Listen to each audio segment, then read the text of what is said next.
I've got no idea what I've got to say about the process. But you're gonna sort of guide me through it, aren't you? Yes. I hope you're all writing this down at home. Shall I leave the eyes on? Oh, yes. Perfectly natural.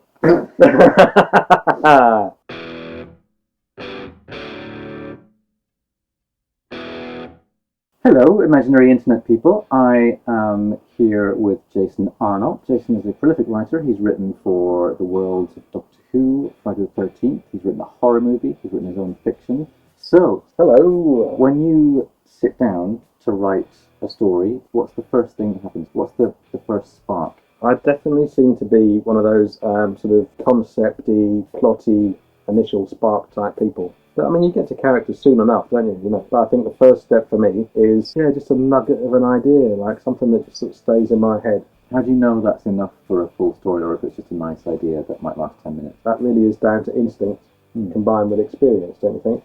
Yeah. You instinctively, hopefully, know whether an idea you've had is going to expand into a film shape or a novel shape, or whether it's going to be a short story. I guess it's a matter of whether the idea spawns another idea, which then spawns two. I really like the idea that once you once you develop that instinct and that natural way of working, the subconscious part of your creative brain is working on stuff even when you don't realise it. And when I've got a story on the go, I can be thinking about other stuff, and every now and again an idea just rises to the surface for this thing that's going on in the back of my head. I tend to find that when I'm sort of expanding on an idea, it's either one of two extremes. Either I spend ages thinking of all the different possibilities and kind of become a bit paralysed by it, or I'll immediately know exactly what it is, and then I'll be unable to consider any other possibilities for ages. And there's no in between, really, I don't think. I think it's like most of writing. It doesn't matter how it happens, as long as it is finished and is good. Do you do heavy outlines, or do you beat sheets? I'm sort of in between, because I tend to create a kind of a skeletal outline. Tentpole moments in the story that have to be there.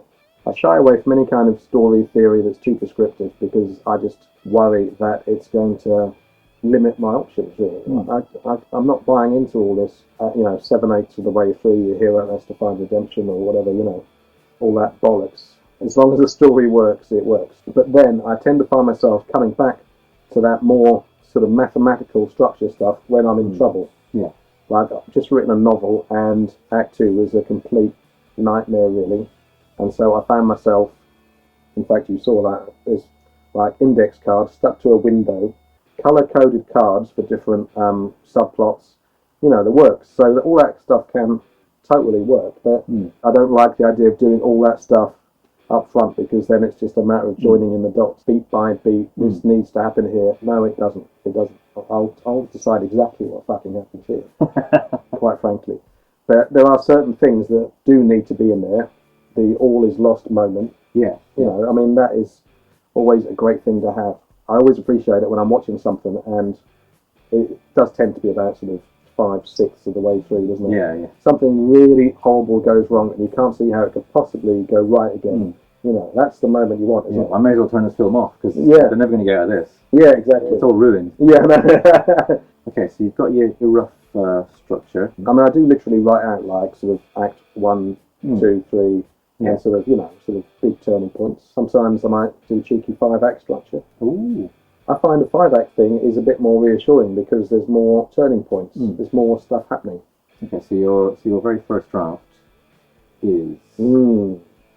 I love the first draft. I must admit, and this is going to probably really piss people off, but I don't understand the fear of the blank screen, because I see it as an open road full of glee and delight. No, I really do. And you know that no one is ever going to read it. And then you start worrying about making it actually comprehensible to other human beings. I think a lot of people, they kind of think you have to write shit in the first draft. And they think, no, I don't want to just start with rubbish. And it's like, well, you don't have to. No. But if it does end up being a bit rubbish, that's okay. You just have to write something and get it out. Yeah, and I think that kind of, adopting a carefree and reckless approach to that first draft can produce great stuff, which you might not have produced if you were really sort of sitting there agonising over every sentence.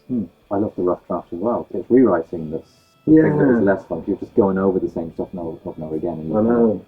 The danger is you get a bit sick of it. Do you enjoy rewriting? What's your approach? Well, I don't enjoy rewriting as much as the writing because, like you say, you're kind of going back to the same stuff. But at the same time, I really like the feeling of improving something. I mean, what I do is I physically print out the draft onto paper. What? Oh, yes. Witchcraft. And then I have a red pen and just mark it up. I think I especially enjoy the bit where you just refer to your marked up text and then update your draft, because that doesn't really require too much work. But it looks like you're doing lots. Oh, look at me work! I've got red pen. I'm doing this. I'm looking at that. Yeah, it's great. Yeah, and I always, even though I hate it and I sort of half lose my voice, I make myself read everything aloud.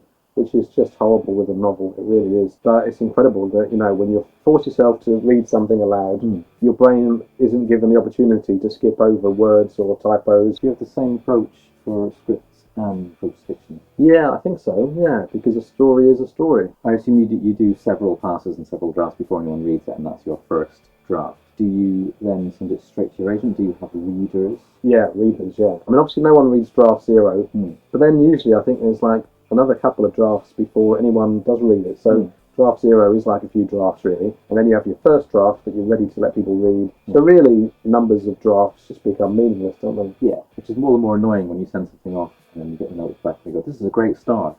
Oh, yeah. And you just think, start? Yeah. I've been doing it for fucking ages. I've done 8 drafts of this. I know there's going to be more drafts. You don't have to tell me. I usually bring that up as a joke at the beginning of every new project. Yeah. Just to make sure they don't say it. And the thing is, you'll never know whether they would have said it. I know. But I'm happy with that. Does that torture you? Nope. Does it? Because then I never hear it. Yeah, I have about sort of posse of about 3 or 4 trusted readers, including you, when you can be asked. It's important to have at least 3 people so that you can get a consensus, because if one person out of 3 feels that your protagonist shouldn't be a goose, but the other 2 are perfectly happy with it, they might be wrong, whereas if 2 or 3 are saying that, then they're probably right. I think a lot of people get scared of notes, and it is a scary process, but I'd be quite happy if someone just said, this is really good, and then spent the 95% of the email saying what's wrong with it. It's the shit sandwich approach, isn't it? Yeah. It's like, start with a little good thing, put all the shit, and then end with, but I really liked it. Yeah. Lay it on me, give me all the bad stuff, but at the same time, give me a little bit of sugar, you know? Yeah, you need a bit of sugar. Because you're working with people who know what they're talking about and people who are on the same page as you, the vast majority of what you get back is stuff that's going to chime with you, and so there really is nothing to fear unless you work in TV. Well, it can be a nightmare. Will you beep that out? I will probably chop that whole sentence out, actually, to be honest. I think the best note is one where you're like, it's going to create a lot of work, but it's a brilliant note, so I can't just ignore it. I can't dismiss it. And you always know, there's always notes, there can be several drafts, but a tiny part of your brain every single time thinks, maybe this time I'll get an email back and I'll go, amazing, no notes, perfect, we're going to make it right now. We've got people ready, they're going to start tomorrow. Maybe it's because of the messed up mentality of the writer, but if someone came back to me and actually said that, I would be suspicious and wouldn't trust them. You'd be like, really? Yeah. That's the bit on page 43. That was awful. Yeah. Do you know what? I'm not going to sign the contract. No, this is all weird. But on that note, a finished, completed project is now a book. It's going to be published. What's the book? What's the one-line pitch? When can we buy it? Okay, the book is The Last Days of Jack Sparks. The pitch is an arrogant celebrity journalist who sets out to debunk the supernatural and ends up dead. Do you just give away the ending then? Yes. I mean, right away we know he's dead. So it's a kind of a found footage book in a way. It's kind of like a faux non-fiction affair.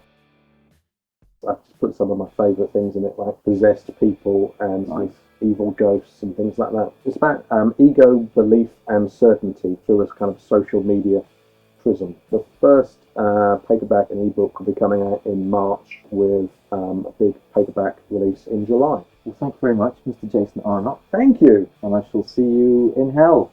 Good day to you. He just devoured a whole stick of rock earlier, I hope you know. I'll cut that out. No, you won't. I'll remind you to put it back in. Fuck. You've somehow made me keep this in from beyond the grave. Yeah, beyond the grave. Anyway, moving on.